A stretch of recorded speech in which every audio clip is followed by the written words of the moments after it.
So each year we do try and do the math to see how many years it's been since we've been doing this lecture, and we think that we're on 13. There was supposed to be a 14th that was canceled with Ralph Maud, but this should be the 13th annual. We're also fast approaching the 3rd anniversary of the Gloucester Writers Center gift to the museum's library and archives of the Ralph Maud Charles Olson Library. For those of you who don't know, the collection was created by scholar and book collector Ralph Maud, who painstakingly reconstructed Charles Olson's library and the rest of his brain in this collection. It consists of over 4,000 volumes of books, periodicals, and it is a replica collection of not only books in Olson's library, but also books he read, borrowed, or referenced. Included in the mini volumes are carefully transcribed editions which replicate Olson's original marginalia. So Ralph would buy the copy, he would go to stores, and then he would copy each word onto his own copy that then came into this collection. It's a beautiful collection. I want to thank, of course, the Ralph Maud Library Steering Committee, who was integral in getting that collection to the museum. And it's available to researchers. Just contact us at library@capeannmuseum.org. Currently, we also have a small display case up on Olson at the Cam Green, so pop over and see that. We have a great collection of archives pertaining to him. But before ending, I'm always curious to know how many people in the audience knew or met Charles Olson, if there's any show of hands. Excellent. That's nice to see. Oh, I guess, yeah, that makes some sense. And with that, I would like to introduce our introducer, Henry Farini of the Gloucester Writers Center. Thank you all for coming.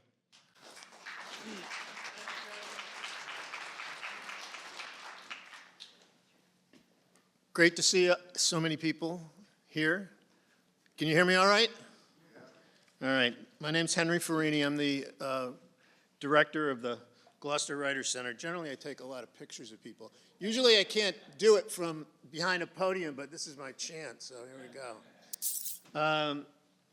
15 years ago, in June, the Gloucester Writers Center was incorporated as a nonprofit.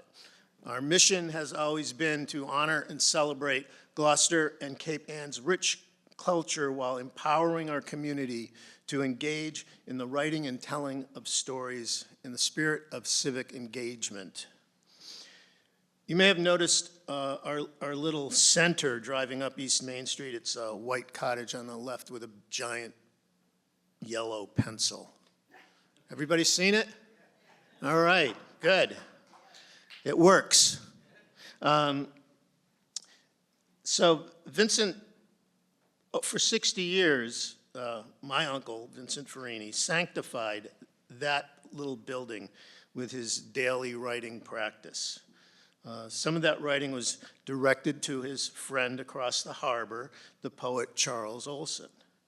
And that relationship of those two poets was kind of a spark that created the Gloucester Writers Center and the Charles Olson Lecture, which has been a signature program since our founding. So thank you for coming out, and thank you to the museum for being a wonderful co-sponsor throughout the years. Our first lecture was in October of 2011, and our guest poetic thinker was Diane DePrima.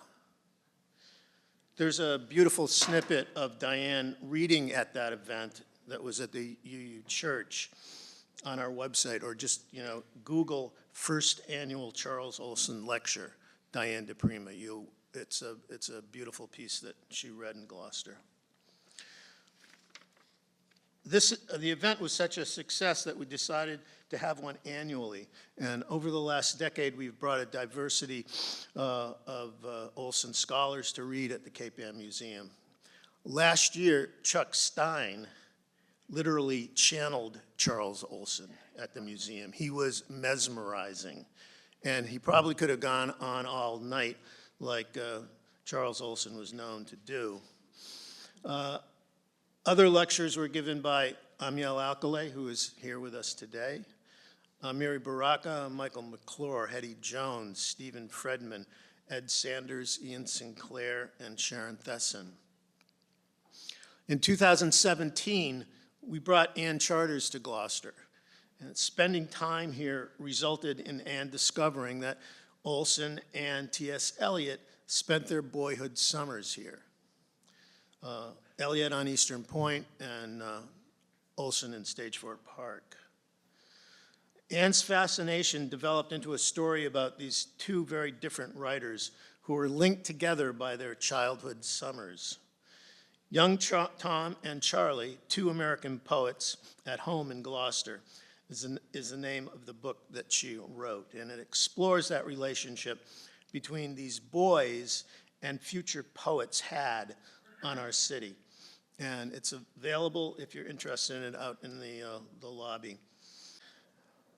Now, for a belated 2024 Olson Lecture, we are thrilled to welcome Miriam Nichols. Miriam is Professor Emerita at the Department of English at the University of Fraser Valley, where she taught theory, Canadian and American literature, and international modernism. Her publications include scholarly editions of the poet Robin Blazer's The Fire Collected Essays and The Holy Forest Collected Poems, University of California Press, 2006, and The Astonishment Tapes, University of Alabama, 2015. She's the author of Radical Affections, Essays on the Poetics of Outside, University of Alabama, 2010, and a literary biography of Robin Blazer, Mechanic of Splendor, on Palgrave, 2019. Her work on Olson has appeared in Radical Affections in Contemporary Olson, edited by David Hurd, and she currently works for Harbor Publishing in Madeira Park on the Sunshine Coast of British Columbia. So, Miriam.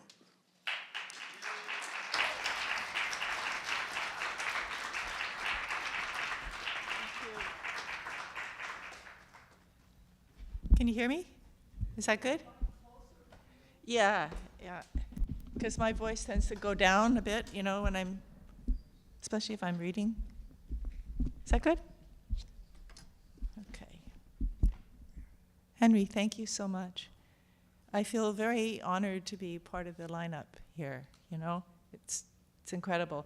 So thank you to Henry for the invitation, for setting that up, to Trenton Carls for the PR and for all the arranging, and the Gloucester Writers Center for hosting us.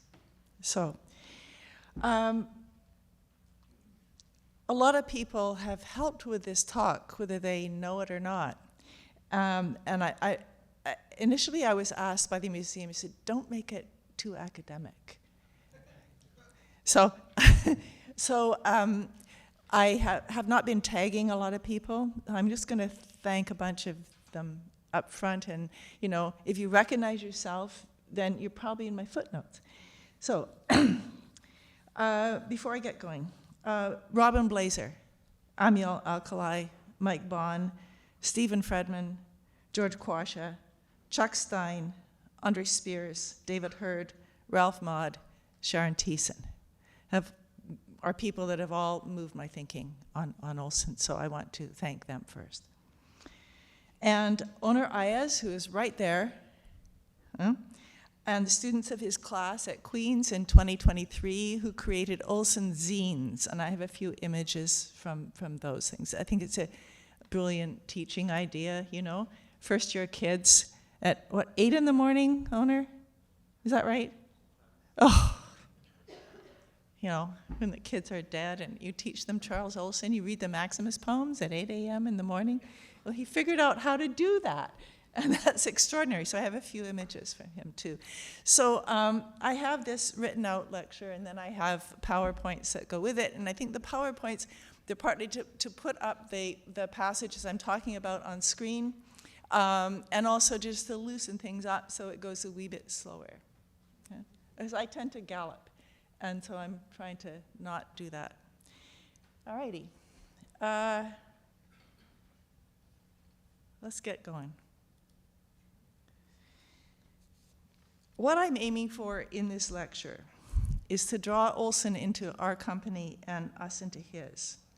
So I'm not bringing new archival scholarship to this talk, and I'm not even bringing new subject matter. I'm trying to lean in to the old subject matter with an eye to our contemporary situation, which I think is devoid of agency. So I went to Olson this time looking for agency. What do you have in your toolbox that might help us now in the arts? Okay, the digital world is upon us, huh? So lots has changed since Olson's death in 1970. The digital world is upon us with its beautifuls and uglies, and we teeter toward planetary disaster through environmental destruction, loss of faith in public institutions, and cultural divides.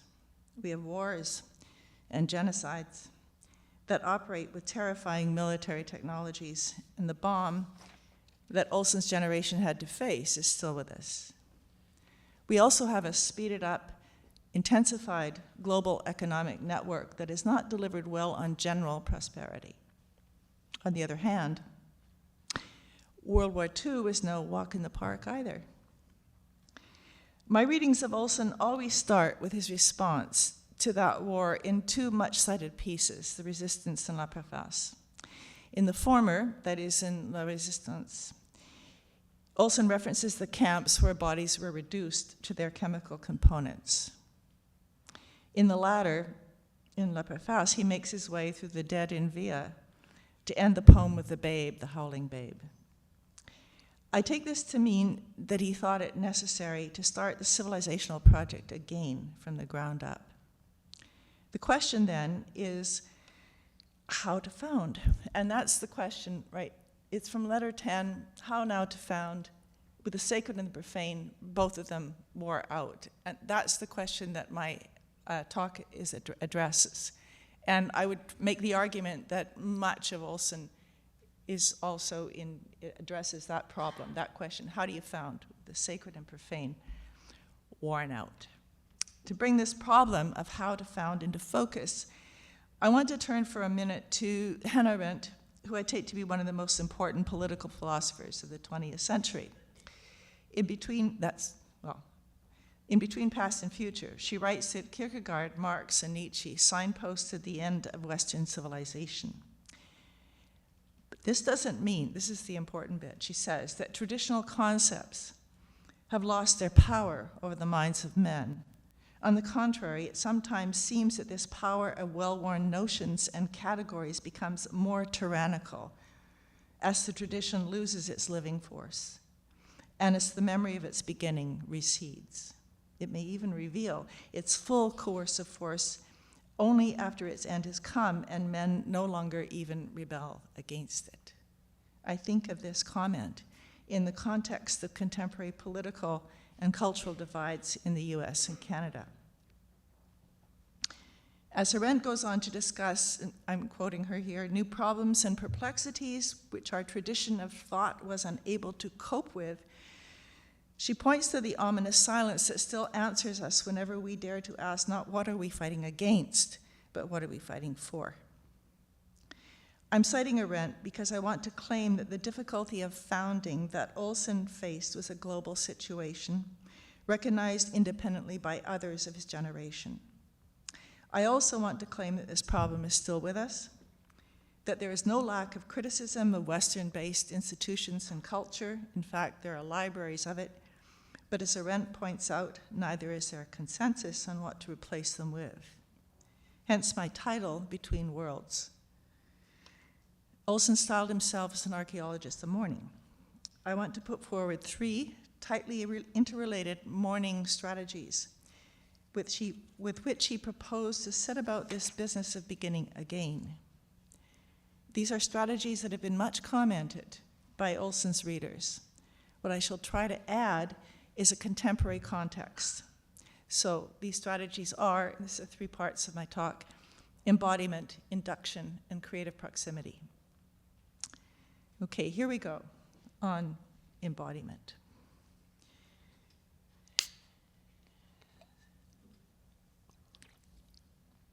In the Resistance, Olson writes that there is a way the precise contrary of the cross, of spirit in the old sense. It is his, that is humanity's body, that is his answer. And I am aware of how many excellent Olson scholars are in my audience here, so just be patient. I have to collect some very well-worn old material before I can move on. The thought of the body returns in projective verse, where he proposes that a man is himself an object, whatever he may take to be his advantages. That is, humanity is one life form among others. So, there's the reduction of the resistance, there's the howling babe of La Préface, then there's the placement of the human animal here on earth in projective verse among other life forms. This is a change of preposition from over or against to among. I need one more element for this picture of beginnings. In the first Maximus poem, there we are, form is born of yourself, born of hay and cotton struts, street pickings, wharves, weeds, you carry in, my bird. We make a home out of gatherings from our surrounds, and, Olson says in this poem, one loves only form. Okay, certain conditions follow from this resituating of the human. First, every view is a view from here. This is to reduce any claims of ownership of the real, let alone an absolute or enduring truth, even the objectivity sometimes given to the sciences. Truth, from a position view, is historical. This is not simply relativism either. Being somewhere at some time means that one actually cannot be anywhere else. A poet, for instance, cannot write out of flat earth theory, at least not if she wishes to speak to her times. But the corollary of being where one is means responding to the multi-dimensions of that time space. Things embody their evolutionary and social history, their webs of relationship, their dynamism, all those antecedent predecessions, Olson says in letter 27. The present holds the past and possible future, whether the message is written in rock or flesh or words. I want to be clear that I'm not expecting poetry here with providing new discipline-specific research in, say, geology or geography. There's some Olson critics do go there, well, yeah, he wasn't a physicist. Yeah, poet has to know what's going on in these fields in order to find a way between reality and the soul. That is the business's meaning rather than, discipline-specific research. So, Paulus's eyes. There we go.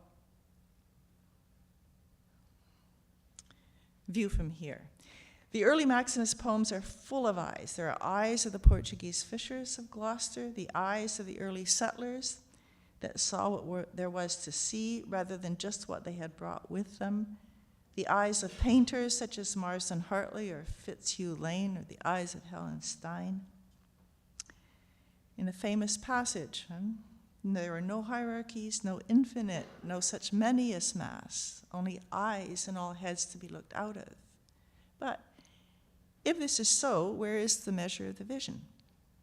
That is, how do you get out of the relativism of that? In the same poem, Olson writes, what kills me is how did these others think the eyes are sharp? By gift? Bah. My love of self? Try it. By God? Ask the bean sandwich. One can hear the scholar poet in these lines, looking until the sweat stood out in my eyes. But if Paulus's eyes, then the question is how to measure the vision, and that is a question of authority. Arendt raises the question in an essay called What is Authority? In this essay, she goes to the Latin word author, or author, for authority. To make a Roman distinction between authority and power, and I feel a bit silly saying this because this is very theoretical. It doesn't deal with Roman corruption, right? Power resides in the people, authority rests with the Senate, at least in formal terms. Arendt says that Roman coherence came from the linkage of authority, tradition, and religion. And she argues that when any one of these weakens, the others are also at risk. In the Maximus poems, Olson reaches for authorship without the supports of tradition or conventional religion or even literary form. This is the mission impossible of the poems, and I think it is the mission of the contemporary arts too. Authority as authorship is a special view of common ground, and for me, this is the core of investigative poetics. So, let's see, it's 4 or 5, are we up to? Oh, this is an image from owner's class from one of the zines, which is pretty cool. It's not very easy to see. But up here, the script is like, tell you how can you tell another how to manage the swimming, right? You have to figure it out for yourself. So if all those eyes, special view of common ground, then what's common ground? If truth is historical, then perhaps it is the best description of reality available at any given time.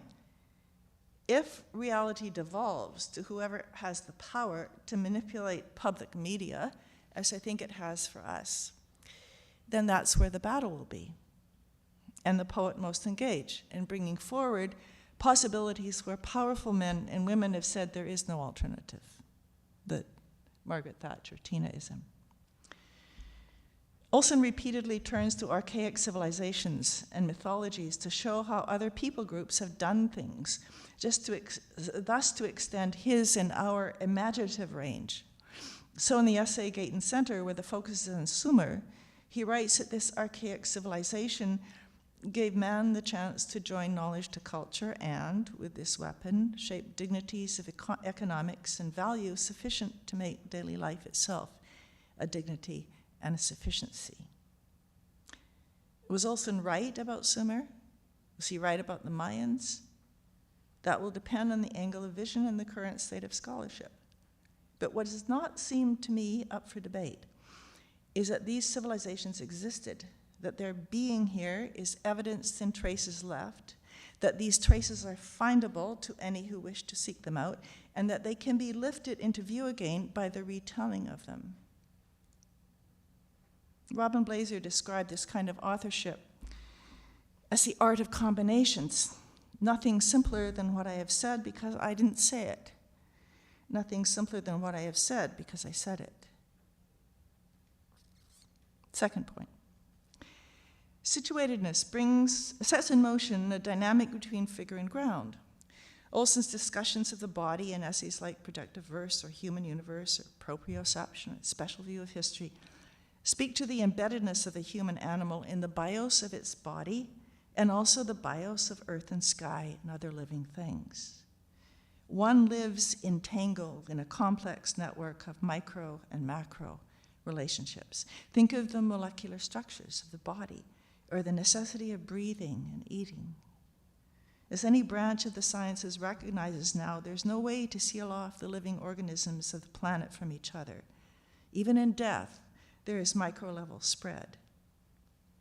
The quickest way to say this, and there are many slower ones, say through the philosophies of Alfred North Whitehead or Maurice Merleau-Ponty or Gilles Deleuze or the New Materialists, is that figure and ground are in constant interchange.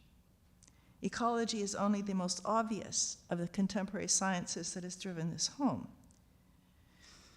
As a figure on a ground, Olson's Maximus persona is and is not Olson. Maximus is only as lucid as Olson's capacities allow, but the point is not to express Olson, but to raise up the ground. The figure, Aristotle said of tragic drama, exists to make visible an act. In the instance of the Maximus poems, the action might be history or geology or geography of Gloucester or Jungian psychology or Whiteheadian philosophy or the world mythologies that Olson found compelling. Through the actions of the figure, this or that scenario is raised up for public viewing. The point being that these fields of attention are, quote from Productive Verse, sitting there for use, all caps, for use. I'm still working here on the question of how to found. Point 3. In multiple places, Olson has said things do not, quote, carry their end any further than their reality in themselves. I take this to mean that material things are not signs of something somewhere else. And to get the step that this is, think of the hermeneutics of the 17th century New England Puritans. I went back to Cotton Mather for this, the Magnalia Christi Americana. Every incident of life in the Massachusetts Bay Colony is taken to be typologically related to the Christian narrative. There's no room in such a narrative for other civilizational models, nor is there attention to the actual entities in front of one's eyes, hence the so-called New World. If we drag this, new, well, it wasn't new to the people who were living here, is my point. If we drag this attitude into contemporary secularity, it gives us a disenchanted world in which the value of anything is measured by something else, the market, say, or its exchangeability in social media. For contrast to that, compare the acts of Captain John Smith, one of Olson's heroes, who wrote down Algonquin so scrupulously, Massachusetts and I know who lived where I lived before the smallpox took them all away. I think Olson's vision of embodiment renders the planet more mysteriously complex rather than less so. Neither the life sciences nor psychology has been able to say exactly what a thing is, or to put it another way, to advance much on Melville's meditation on the impossibility of seeing a whale all at once. Is a thing its atomic compositions, its organs, acts, social network, sentience? Trees, for instance, communicate through fungal networks and airborne chemical signals. Any queries into why a particular person or place or thing is this way and not another come up against a myriad of interconnections, chance occurrences, twistings of inside into outside that are too complex to track. Even rocks are loquacious. In Maximus from Dogtown 1, a famous poem in which Olson retells the story of a local man who fought his own bull at night in the Dogtown field, the bullfight during which Mary is tossed on the horns of the bull repeats the tossing of the rocks by the glaciers. The rocks tell that story in a series of analogies that align nature's things from waddling ducks to stars, from the present moment of the poem to the last ice age. Olson directs us to the bios of nature in this park of eternal events. We could talk about the eternal events after if you like, but I gloss it quickly as chronic possibilities for form. The story of Mary, a small, prating human positioned between earth and sky, brings forward yet another effect of embodiment. On one hand, we live inside a human universe because we have named everything according to our own capacities. On the other, we are always inside something larger than us that we have not yet fathomed. I understand this condition as what plays out as the mythical religious element in Olson's poems. Myth is a way of greeting the liveness of things that we don't own. Religion is a way of telling the inextricability of inextricability of humanity from such a situation, where religion has the Latin sense of binding or in-binding, obligation, bond. We are bound to the earth. The thinking of life from this point of view is not a disenchantment of the bios, but a distribution of enchantments. Or to say it another way, the secular becomes the sacred distributed.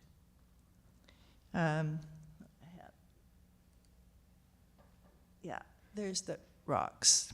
Right? Glacier tossed, toys Mary played with his bull. So secular becomes a sacred distributed. S10. I tell this to myself as a rendering of the sacred on the horizontal. Everything takes place on the plane of cosmic materiality where it becomes unimaginably weird and complex and beautiful. So in the third volume of Maximus, Olson writes, I believe in religion, not magic or science. I believe in society as religious, both man and society as religious. Okay, so that's section 1, and to try to just gather that up, Embodiment or coming down to earth means, well, a view from here, or a special view of common ground. 2, it means the inbinding and interchangeability of figure and ground as perspectives in the same self-differentiating biosphere. And 3, the displacement of representation, or the ruin of representation. I'll use that phrase of Dorothy Olkowski, the ruin of representation by analogy. So one thing doesn't stand for another, but it may resemble. It's akin to. From this perspective, the opening of the field, that famous directive from projective verse, is a Pascalian moment. Remember, Pascal said these two infinities frighten me. The deeper we look into the physiology of life, the more the bottom drops out of things, and the closer we get to an encounter with the very, very small, the very, very large, and the very, very strange. Okay, that's part 1. That brings me to induction. I'm going to start with Arendt again.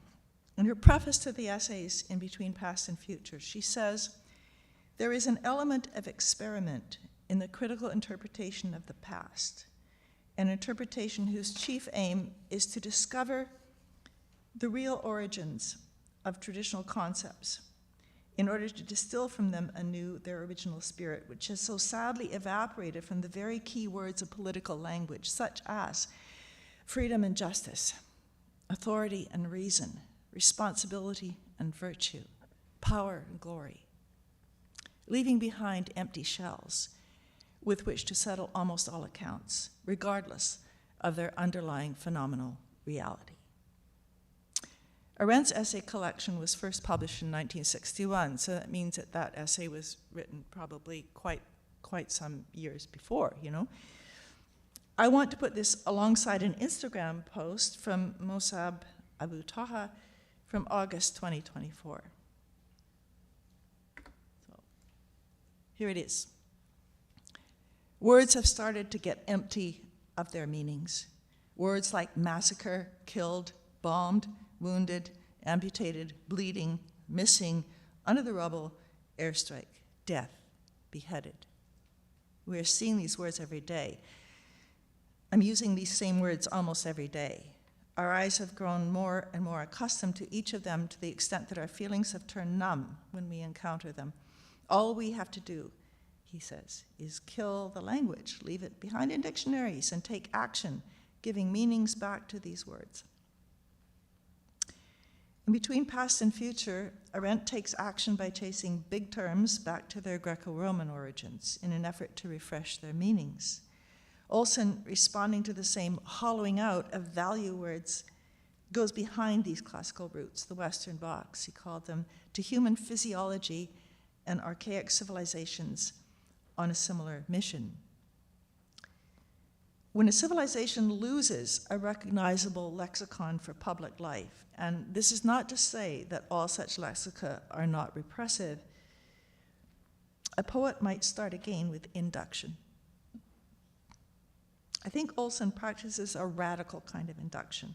The narratives and documents in his work are not exempla of pre-existing value terms or realities, but reaches for something. To clarify, I will cite a little poem by Robin Blazer. That's it. Okay. It's called The Ruler.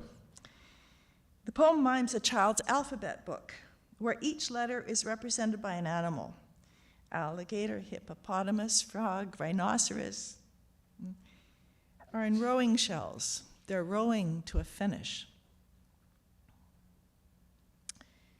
This is a poem about measure. A ruler, as the title says, which is a stick with all connotations, about the size of a man's foot with all connotations, but also the language, it's the language that rules our thoughts. It's words rowing toward the real. This is what I mean by radical induction. The stories and documents and myths in Olson's writings never reach accordance of thing and thought, or the value terms these narratives might evoke. The finish line is always ahead of us, like the horizon, receding like the horizon. So, by way of illustration,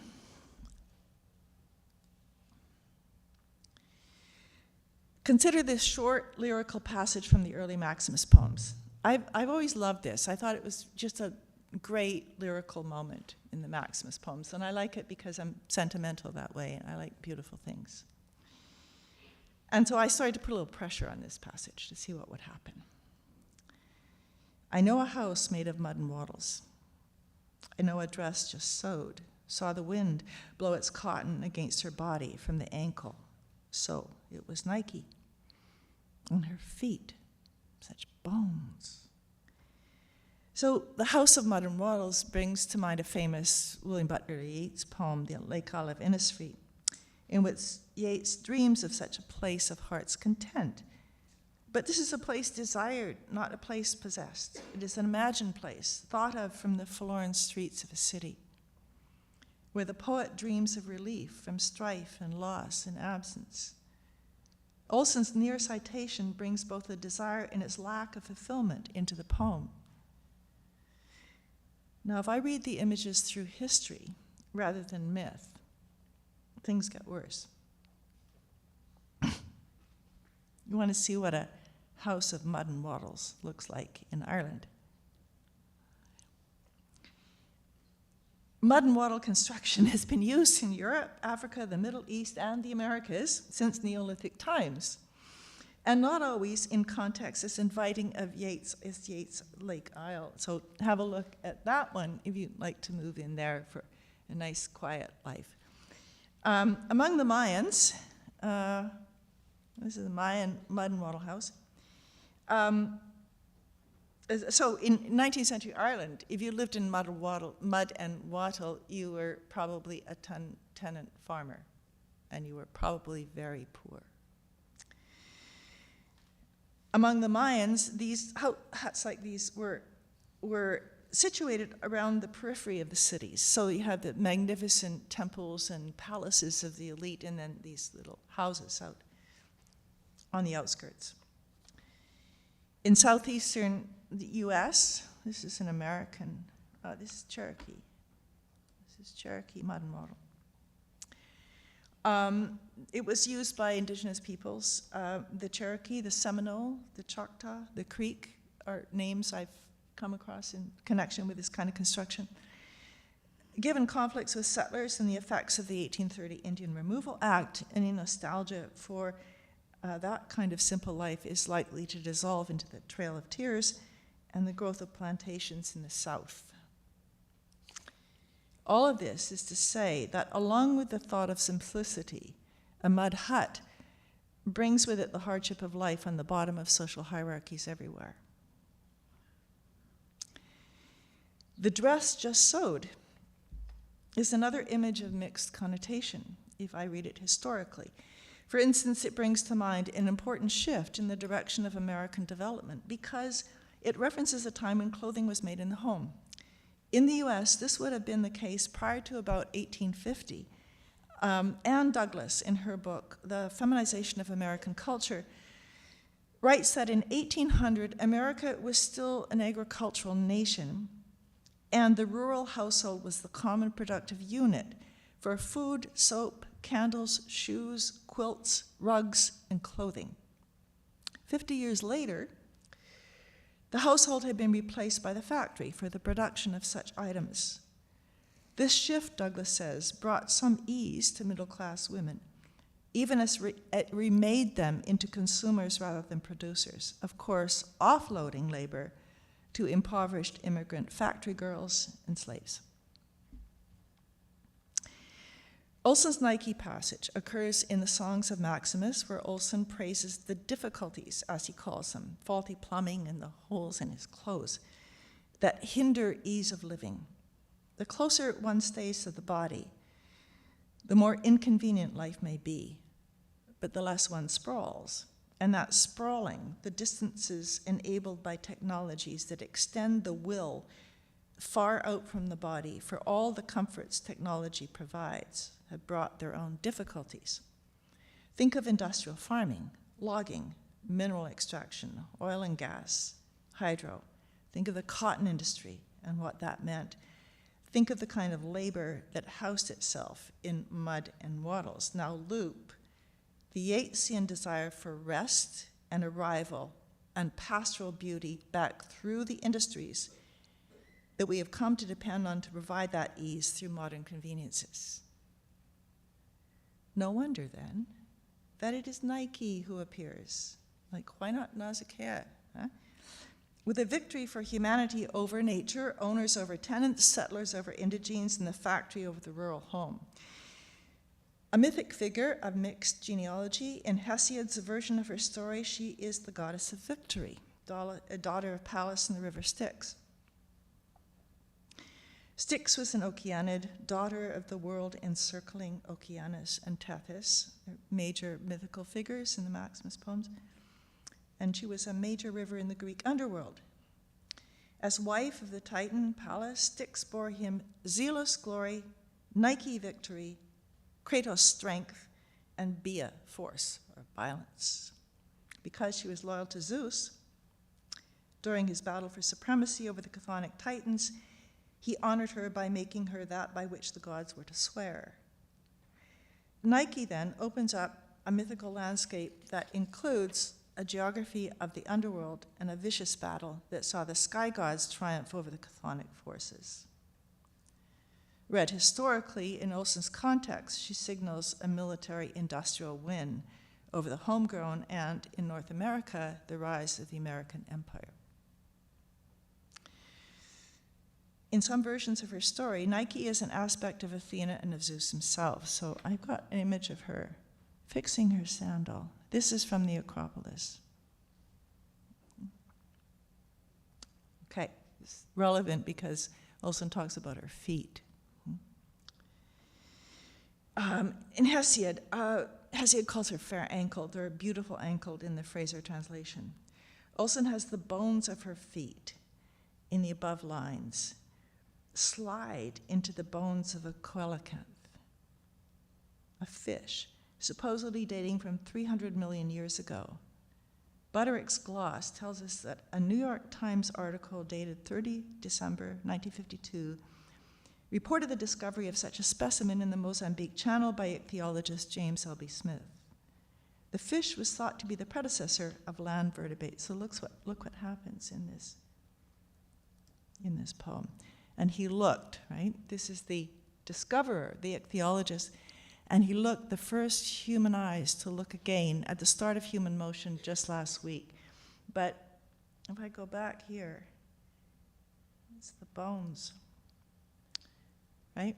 The bones, her feet, such bones I could have had the tears that lovely pedant had who couldn't unwrap it himself, had to ask them to on the schooner's deck. And there are the bones. So, back behind the Greek story, out of the Western box, to juxtapose the feet of Nike with the bones of a prehistoric fish, suggesting a very long victory march of the species, from the sea to Olympus, from ocean to earth to sky, and from there to where? Socratic abstraction, the conquest of nature. If we can see that march, perhaps we can see the planet differently. I know I'm putting a lot of pressure on the Nike passage, but my point is that there's no simple route to value terms, a place of peace, or a pretty girl in Gloucester Harbor. From the difficulties, the House of Mud and Wattles, the sighting of the goddess and the fish, American history, and indeed the history of the human species, strains at the boundedness of the images.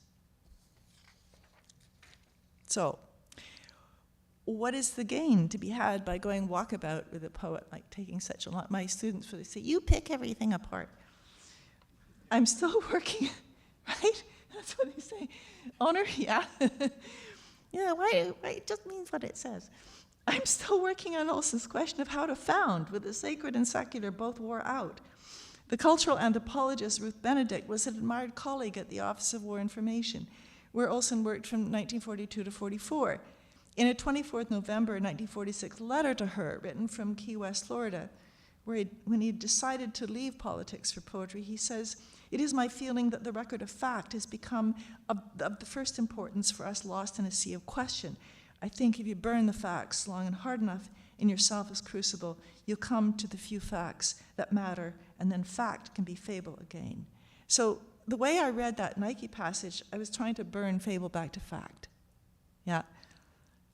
The goddess's feet to the bones of Quellacanth. If we cannot agree on what words mean and we do not share a cultural heritage, then we must go back to what has been said and done in myth and history. If we are to cultivate the public judgment, we need to share the planet. Okay, one more point on induction.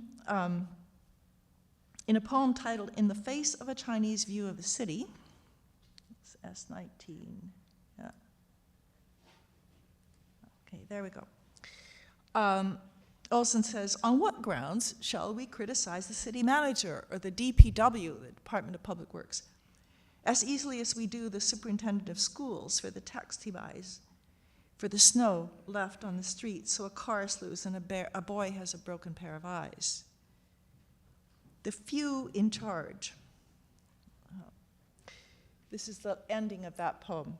"The few in charge are not what the single probity public figure better be." And then the poem ends with a question, well, what had he better be? Yeah? The question simply returns the reader to the figures of the Maximus poems. So I'm still saying with induction, you got to go back to what happened. Stevens the shipbuilder, for instance, or Captain John Smith, who named Cape Ann so it stuck, or the fishers who knew their business and how to get home in a storm. If the Greeks could think of Achilles as exemplifying courage, or Christians of Christ as exemplifying the good, mixed societies have no direct route to such high-value abstractions. What they have instead, Olson thought, are raw materials that might be stitched together in a song. He called it Rhapsodia. Okay, I'm into my last section now, which is proximities. This stitched together song takes me to my last section on proximity. If every view is a view from here, and if we have to go back to what has been said in myth and history in order to re-energize the words we use to describe our common habitude, then we will find ourselves in new proximate relationships that truly open the field of our attentions, so to speak. I'm going to work from this poem, B. Ellery. If somebody knows, I was looking up Sinvat. I want to say Sinvat, but the spelling I had in multiple sources with a CH. Chin. If anybody knows the correct way, pipe up, please. Chinvat or Sinvat? You know what I'm saying. Okay. B. Ellery, Chinvat Bridge, error. I'll take the elements of it one by one. So B. Ellery, who's an accountant, a merchant, a ship owner who lived in Dogtown. His account book, preserved in the Cape Ann Historical Society's museum, contains records of vessels, goods, voyages, persons, salaries, and conveyances. Sounds like a glyph of Maximus poems to me. In addition to these two brief appearances, Ellery comes up 4 more times in the poems, and I want to follow him in these contexts. So, the further completion of Platt. I hope that, it might not be very readable, because it's too small. This is a history poem in which Olson sets down the beginnings of Dogtown. He dates it 1713 to 1725, the division of woodlots, and the establishment of the upper and lower roads. And Ellery comes in at the end of the poem as a resident during the Revolutionary period of expanded settlement. So that was kind of according to Butterick, there was a rush. There was an inflooding of persons around the Revolutionary period. Okay, so history comes up in that history. The same stretch of Dogtown pops up again at the boundary of the mighty world, now called Gravel Hill. And that's this poem. Here we go. Which is the myth poem. A poem that works Dogtown as myth, beginning with a line from Hesiod's Theogony. The Theogony records the birth of earth and sky and Tartarus, the chthonic titans, the ocean gods, and finally the Olympians. it's a Genesis story of particular importance to the Maximus poems because it gives primacy to Earth and the Earth gods in the genealogy of the cosmos. Gravel Hill weaves together the geography and history of Dogtown with mythology. So early in the poem, there's an image of a giant earth figure, this figure here.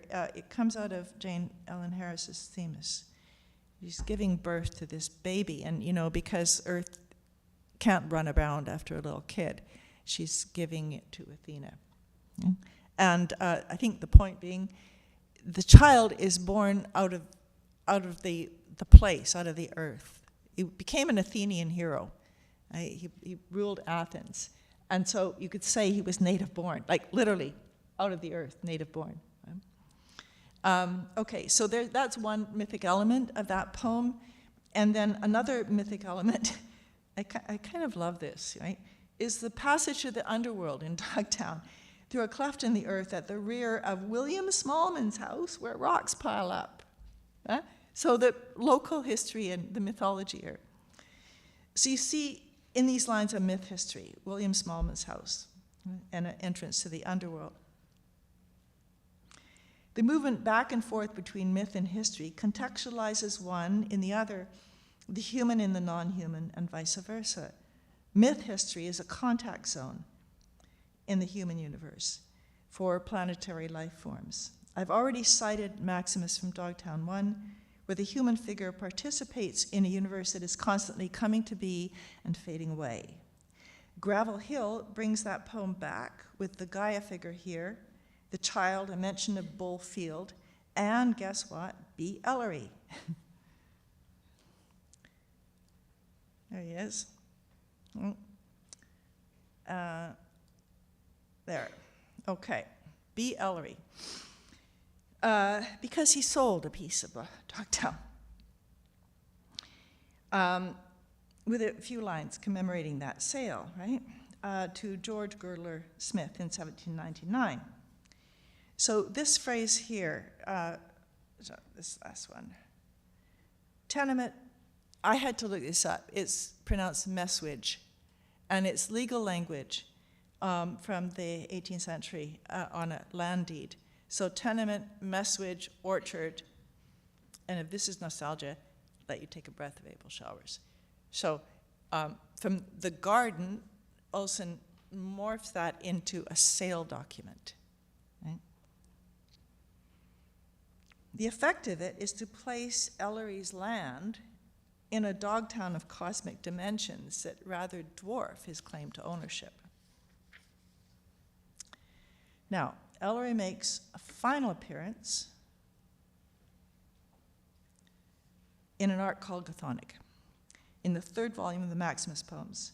This complex piece weaves local history with epochal time. In his essay, The Vinland Map Review, Olson writes of the Teutonic Scandinavian migration to Vinland on the North American Atlantic about 1000 to 1300 AD. B. Ellery again pops up. He's tucked into a corner of a grand narrative. So if you put all that together, there's history, there's the mythology, and then there's these epochal narratives. And Ellery pops up in all of them, like kind of in a little tiny space that you think, oh, that's maybe not very important, but boing, there he is. Right? So why? I said, why? It's less odd if we consider that proto-cuneiform. The slide I have for you is a cuneiform tablet that's about 5,000 years old in the British Museum. And what it deals with is the distribution of beer. So, if the world's great civilizational centers became such because of their strategic positions on trade routes, then B. Ellery is a marker of the migratory energy as it touched down in Dogtown in the 18th century, when America was on the rise as a new empire. So Ellery's account book has an archaic precedent. Now to go back to the poem in which he faces the Chinvat Bridge. The bridge was an element in the Zoroastrian cosmos dating from about 1500 to 1000 BC. Zoroastrianism emphasizes good thoughts, good words, good deeds. These to be weighed at death when the soul crosses the bridge. If the soul is judged to be good, it passes the house of song and union with its celestial self. If bad, it descends to the house of lies. If indifferent, it is sent to Hamastakan, which is a kind of purgatory. With the word air, A-E-R, at the other end of his version of the bridge, I think Olson avoids a codified morality. There's no mention of the details of the Zoroastrian cosmos in that particular, enunciation of the bridge. So there's no, Dana, there's no judges or anything. By sound and Latin etymology, A-E-R, air, means what it sounds like, air, atmosphere, sky, heavens. Homophonically, it may also mean attitude, as in a person with a certain air about them, or it might evoke song. A particular and continuing significance, however, is that the Sinvat Bridge is a place of judgment. In the Zoroastrian narrative, the soul appears as it is, a lovely girl, or maybe a terrible hag, implying that salvation or damnation is a condition of the soul more than an imposed punishment or reward. In the Maximist poems, I don't hear judgment as moral, but rather as the capacity to discern, hence the importance of induction. It offers opportunities to cultivate judgment in particular contexts with an eye to the mutuality of being, rather than by rules laid down by a church, court, or committee, pretty much where it is now.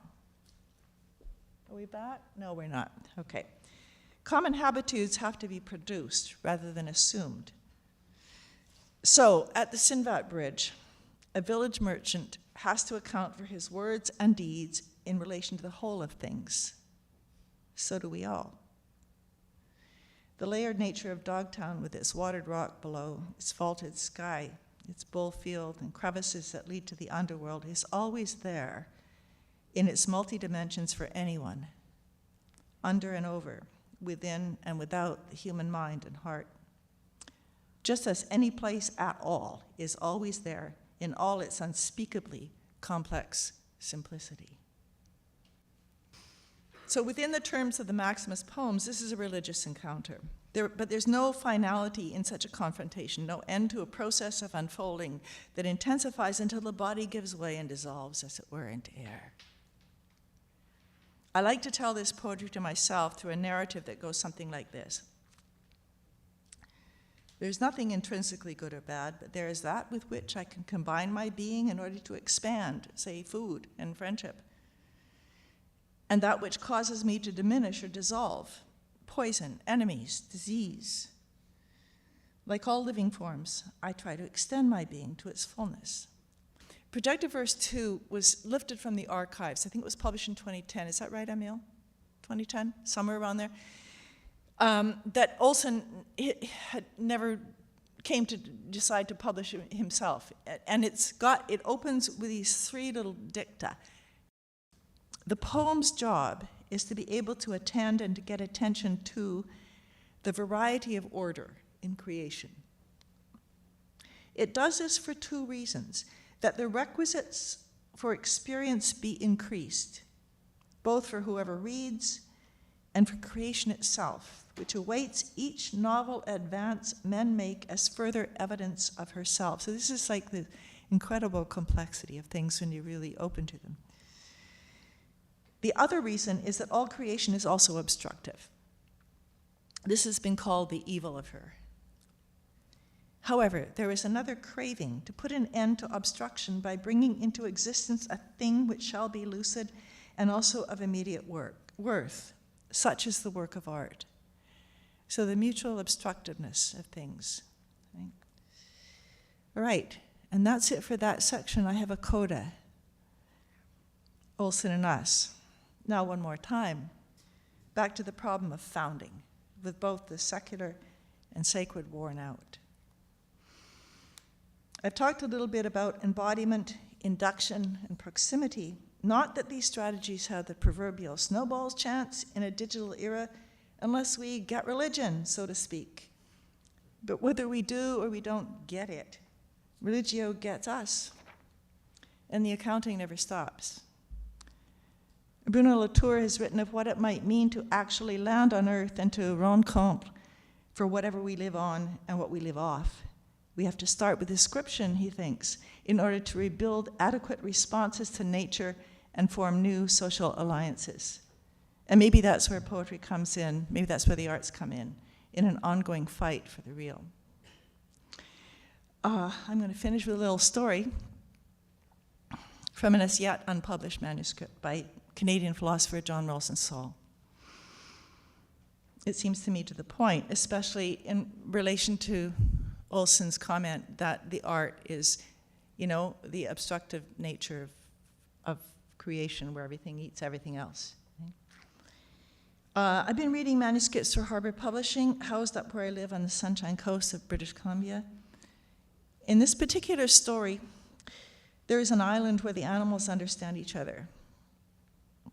A raven has caught a fish and landed it with some difficulty, but before he can eat, a falcon swoops down, ready to kill him for it. He and the falcon face off over the fish, and the falcon doesn't like ravens, he says. Well, okay, says the raven. Just a minute before we fight. What is your name? He's able to get the falcon to say that it is Hori, and gee, doesn't that sound like Horus? And maybe you are descended from Egyptian royalty. So he gets the falcon talking, and it turns out Hori's mother has chicks, and his father can't hunt anymore. Well, says the raven, we could kill each other. You could come over here to the same side of the fish as me, and we could both eat one side of it until we meet in the middle. Then you can take the other half home to your mother. So that's pretty much what happens, and you see what induction can do for you. That one is suddenly walking in Tartarian erosion, Gaian Iranian time and life, love, space. Time, an exact analogy, time and intellect, time and mind, time and time, spirit, the initiation of another kind of nation.